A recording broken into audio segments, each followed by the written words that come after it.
is like, what competent is like, Yep. and really how to shine. Thank you.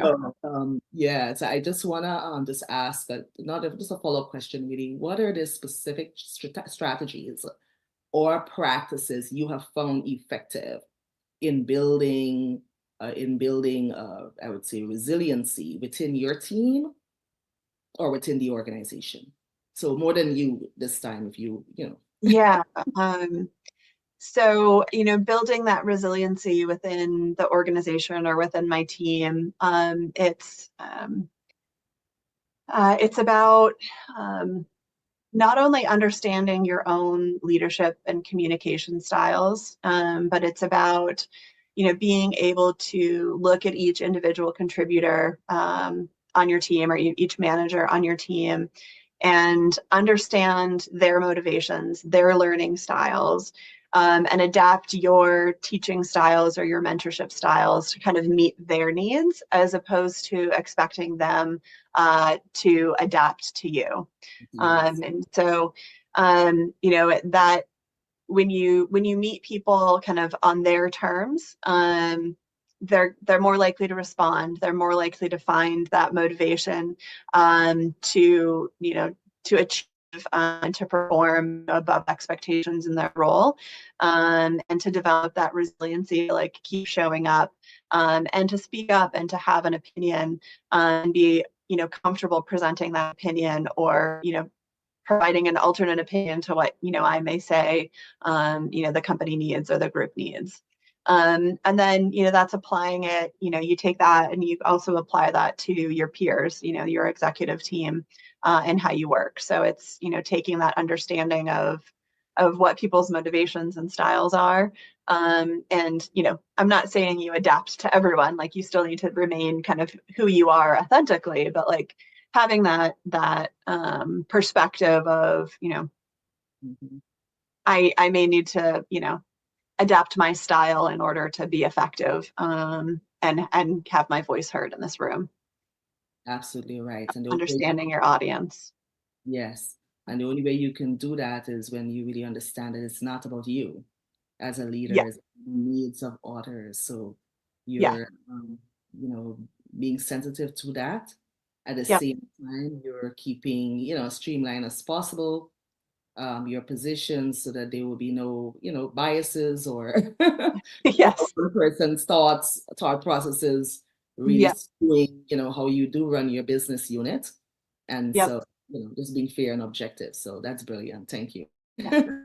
And so how important, if you can just venture off into emotional intelligence, which is really connected to resilience in so many ways. Yeah. Right? Yeah. So how important do you consider emotional intelligence in your role as a chief financial officer in uh, the energy sector?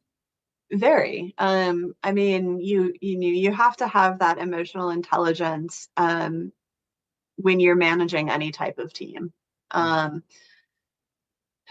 I've worked a number of roles, basically coming through, growing up in investment banking, where there's really this, work 100 plus hours a week mentality. I don't want to say there's a, dismissiveness of self-care, and I really dislike the term work-life balance because I don't think it actually exists. We're talking about that this week at the panel. That's You always have to be making choices. Like, there's never this, anyway, but so you if you want your team to perform above kind of what you expect them to do in their normal roles, you have to have a certain level of emotional intelligence to understand where they're coming from, and kind of what motivates them, and what are their other priorities in life. And so how do you set them up for success, based on understanding those parameters. And you can't do that without having a certain level of emotional intelligence. It can't just be, give me this project deliverable by X date. You have to understand the whole person. And you can't do that without, yeah. a high level of emotional intelligence. That is a key ingredient of being a compassionate as Yeah, well as a high performing leader, right? High yeah, performing.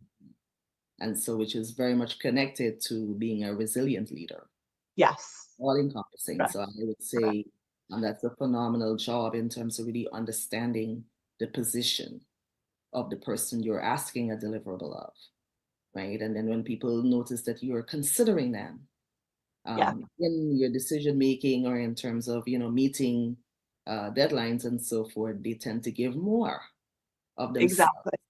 because Yep, of the empathy factor. I do. Yep.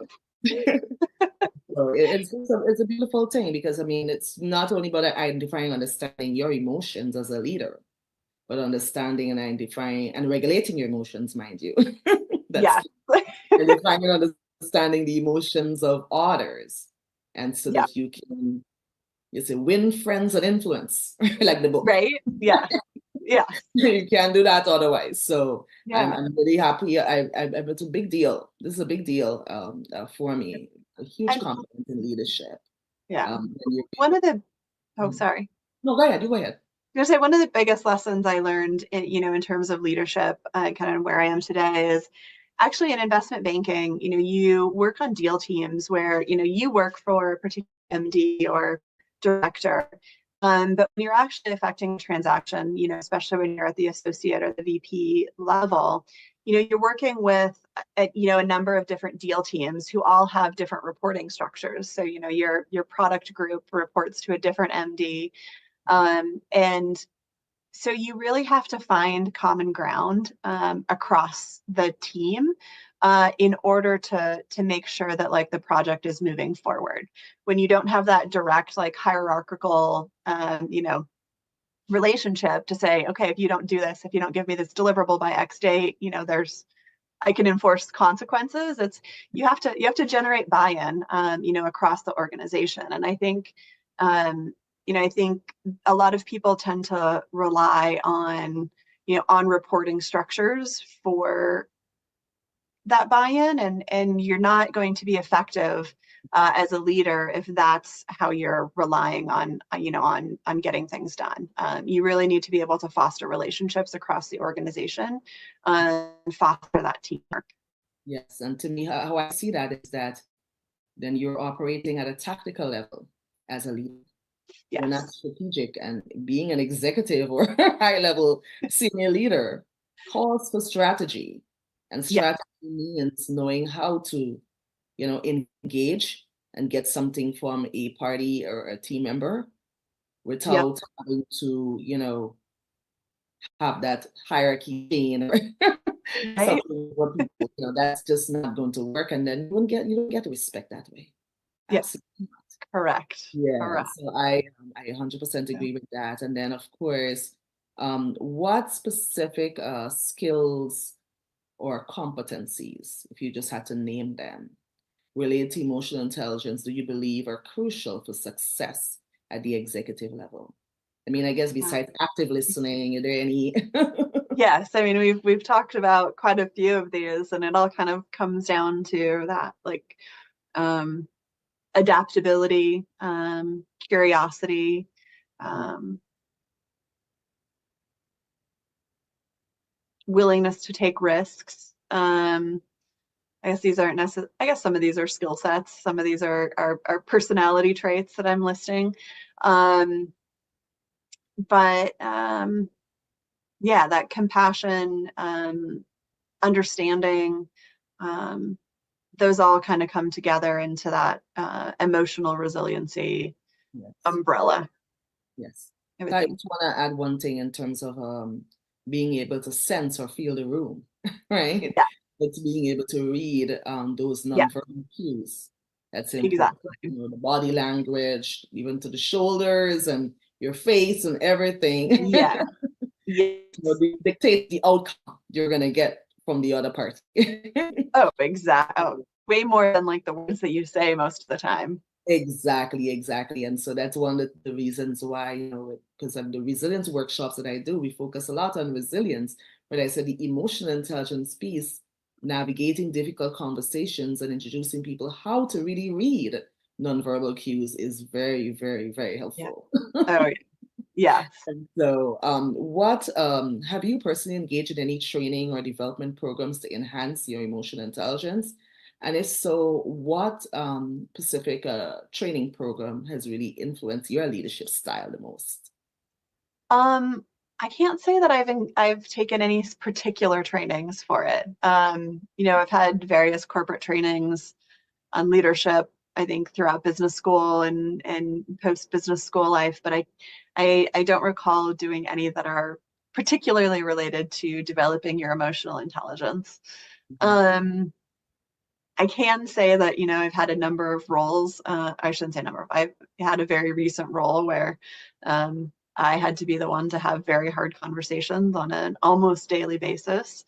Um, and taking that approach of, sticking to facts, trying to take emotion out of the conversations, um, and then, reflecting, doing a bit of self-reflecting on, how I approach that situation, um, has been, probably the best training that you could have in developing that emotional resiliency and that willingness to like show up again the next day, knowing that you're going to have another hard conversation. Um, so yeah, Yeah, I would say it's more on the job training that I've had versus um, training sessions in developing resiliency and emotional intelligence. absolutely right. So you learn to become a compassionate leader through on the Yeah. job experience. Yes. Right. Yes. Pay attention. The signs are all there. All Yep. you have to do is just to just listening and emotional processing. Like I've always led with this. Lots of times we as leaders, particularly in the corporate framework, we put emotional processing at the back burner. Yep. We put all the hard metrics, delivery, technical performance and everything, Yes. budget and numbers ahead of that. But Yep. the delicate dance, it's a balance, right? It is. Between the two. And so that you can actually show up as a leader you would like to show up as. Yep. So, but I do believe the training, I'm sure you can agree that training in this particular area on compassion leadership or emotional Yeah. intelligence is absolutely Is necessary. yes. So I'm from high tech. I'm from high tech, and that's missing there too. So, Yep. Yes. And yeah, it's not just at the executive level, but it's at all levels. of So course, absolutely, yeah, it's missing everywhere. But in terms of let's move on to navigating difficult conversations because you you took us there. okay. Your experience, what types of difficult conversations often arise in your role as a C-suite executive?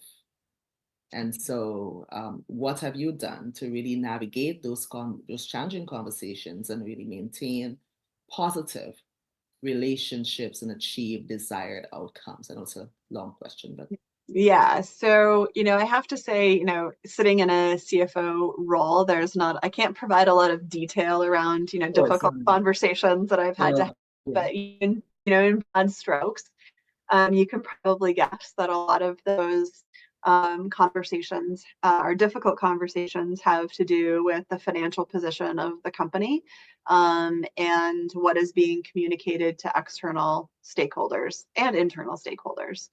And so, in order to facilitate those discussions, from a financial perspective, like you have to stick with the facts, and you have to base your conversation in solid, tangible facts, and you really do have to take the emotion out of it. As hard as it is, because you're in situations, people are passionate about, the ways capital should be spent or not spent. And you really have to take a very objective approach to that. And then you also need to just have the confidence um, in the basis of your facts. And so the nice thing about numbers is that they're numbers. and they don't lie. So Don't lie. math is math. So, I do have that benefit. But I think, some of the conversations I've had to have is, you really have to, take your personality out of it, and focus on making sure that, the facts are accurately represented to Yeah, all. and yeah, and what